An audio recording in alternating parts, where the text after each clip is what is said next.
Hello. Hi. Subscribers, guess what, guys? Thanks to your 500 subscribers, you have the privilege to subscribe, to hit that button. I can't subscribe to myself. I'm Dom, the BCBA mom, and welcome back to my channel. Today, we're talking about the good stuff. Today, we are talking about privilege. With the culture of the world today, with how things are going on in the world today, everybody wants to talk about privilege. And I thought this is a really good opportunity to address a specific privilege that we as BCBAs may not think about. So, what is privilege? It is the advantages that people have that they don't think about because they've never had to feel the oppressive side. So understanding your privilege really requires you to look from a different perspective. It really requires active efforts to see things from a different perspective. So as a dark-skinned black girl from Chicago, I can think of about 100 privileges that I am not privy to that have negatively affected me. Avoid in a store unnecessarily. Put a finger down if someone has crossed the street to avoid passing. Result in discriminatory thoughts and then discriminatory behaviors, full-blown racism. And that really sucks, okay? But that's not the type of privilege that I'm gonna be talking about today. But today, I'm talking about privilege that we may have as BCBAs, clinicians in the field. What are some of the privilege we may be blind to? There are gender identity privilege, racial privilege, class privilege, education privilege, ability privilege, gender privilege, two-parent household privilege, the fact that you don't have any kids at all privilege. Like, there are so many. It starts with privilege. So no, we can't give our privilege back, right? There are some things that we can do to help combat and help give some of the inevitable resources that are a tribute to our privilege. So this Dom the BCBA Mom episode is entitled, Check Your Privilege. Here it goes. A lot of times as BCBAs, we have ability privilege. One thing that we do not think about, but we experience it every single day we go to work. We have an ability that they don't, whether it's the ability to speak, the ability to be independent, ambulatory, to feed ourselves, to be our own guardians, to walk without aid, to have community independence. We have ability privilege. Our arms are working, our legs are working. No one is calling us in every 6 months to a year, bringing a team around saying, hey, let's see what goals you worked on today, huh? Nobody's doing that, but people are doing this for our clients. So how can we check our privilege of ability? How can we acknowledge coming in a room that there are certain things that I was born with that give me more benefits in this world than you have? I'll give you an example of how I had to check my ability privilege as a BCBA. So as I mentioned in previous videos, I've been in the field for almost 10 years. So I've had a wide range of clients with different abilities. And it never really dawned on me that I had such privilege in my ability until I had a caseload of individuals who were deaf and blind. Yes, deaf and blind, and in need of behavioral services. So BCBAs who have come before me, who have had this caseload, will say, wow, you're deaf and blind? That means you can't see me, you can't hear me, I don't know sign language. You know what? I'm really sorry that that's going on with you, but I don't know what I can do. You know, I'm just going to use this time to maybe talk to your QIDP instead. Or I use this time and I'll talk to your caregiver. Or I'll just talk to my other clients and completely ignore you because it's not like you can see me anyway. What else can I do? I'm sorry. Let's move on to the next. For me, that was an opportunity to say, all right, Dominique, this is still your client. And if you know me, you know I go hard for my clients. I don't just ignore them. If I'm on a visit, we're visiting. So this was my opportunity to really hone in on my American Sign Language skills. So I do sign just a little bit. And the reason that I know how to sign is because my very first deaf client back in 2013, she took the time to teach me how to sign language. She was very patient with me. She would go slow, do it again if I asked her to do it again. So she was very patient with me and she taught me how to sign. How can I use my privilege to help these clients? So I learned how to use tactile sign language, which means just signing in the individual's hand. So this, actually, you probably saw it with like Helen Keller. I'm not that good at it, right?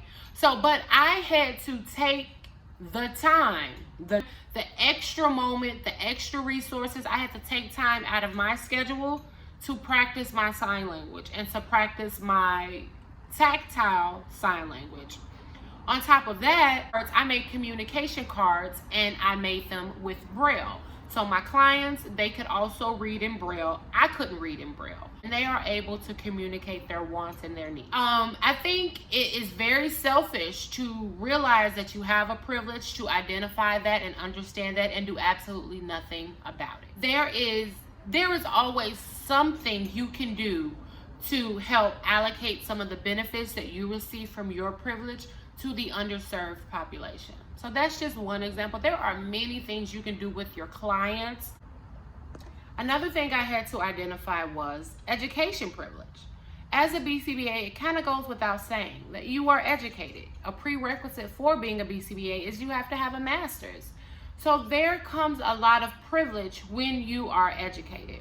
Because you know you have that much authority and that much influence over the people that you serve, it's really important to seek to understand first. So don't just give out recommendations, suggestions, and bright ideas if you really do not truly understand everything that they're going through, if you don't understand the family dynamic, and if you really don't understand the privilege you may have that are superseding the ones that they have. And a way to do this is, actually, I'll link it in the description. My business partner, Kaya Bowie, she actually created this really cool cultural competence quick assessment. Quickly assess your privilege, your biases, and it just helps you be more culturally responsible when providing services to the clients. Just asking those questions, seeking to understand, observing them in their natural environment, watching them do a task analysis before you insert how the task analysis should be done. Another privilege that I realized that I had is so simple, but the privilege of being independent. So a lot of my clients still have caretakers, whether they are in a Scylla house or they're in their mama's house. They have a caretaker and they are not completely, fully independent to the point where they cannot get up in the morning and go get them a cup of coffee. I know that sounds very, very minor, but if you're a coffee drinker like me, I need you to comment below and tell me your favorite coffee shop. But if you're a coffee drinker like me, you know that that's a must. You get up every morning, you either have the privilege to make your coffee at home in your Keurig, or you get in your car and you drive to the nearest Dunkin' Donuts or Starbucks and you get your own coffee. You have the money to do so. You don't think about it. You don't worry about it. You make it 2 or 3 cups of coffee. But there are some people out here who really, really love coffee and they don't have the privilege to get it. So what I do to combat that, and I'm working with adult clients who may have that passion or that value, we are gonna work on that skill.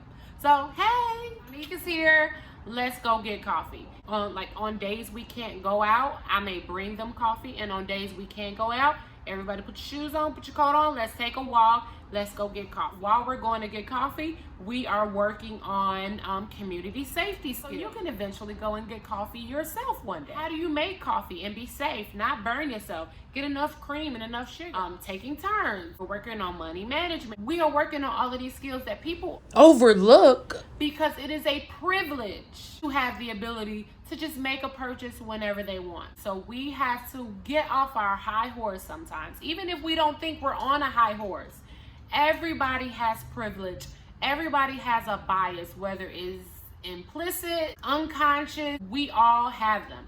The more we acknowledge it, taking measurable steps in order to combat those modules. I know it's a privilege to pass on the very first try. I know it's a privilege to land a job as a BCBA. These are all privilege. It's a privilege to have a salary. And I know there are certain people out here that are watching right now who don't have those privileges. I'm giving everything I can away for free. I'm trying to help level the playing field and give some free resources to people who aren't as privileged as I am in that area.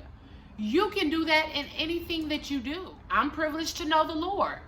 We like this. Whenever I meet somebody who doesn't, I share the good news. And lastly, something you can do is teach.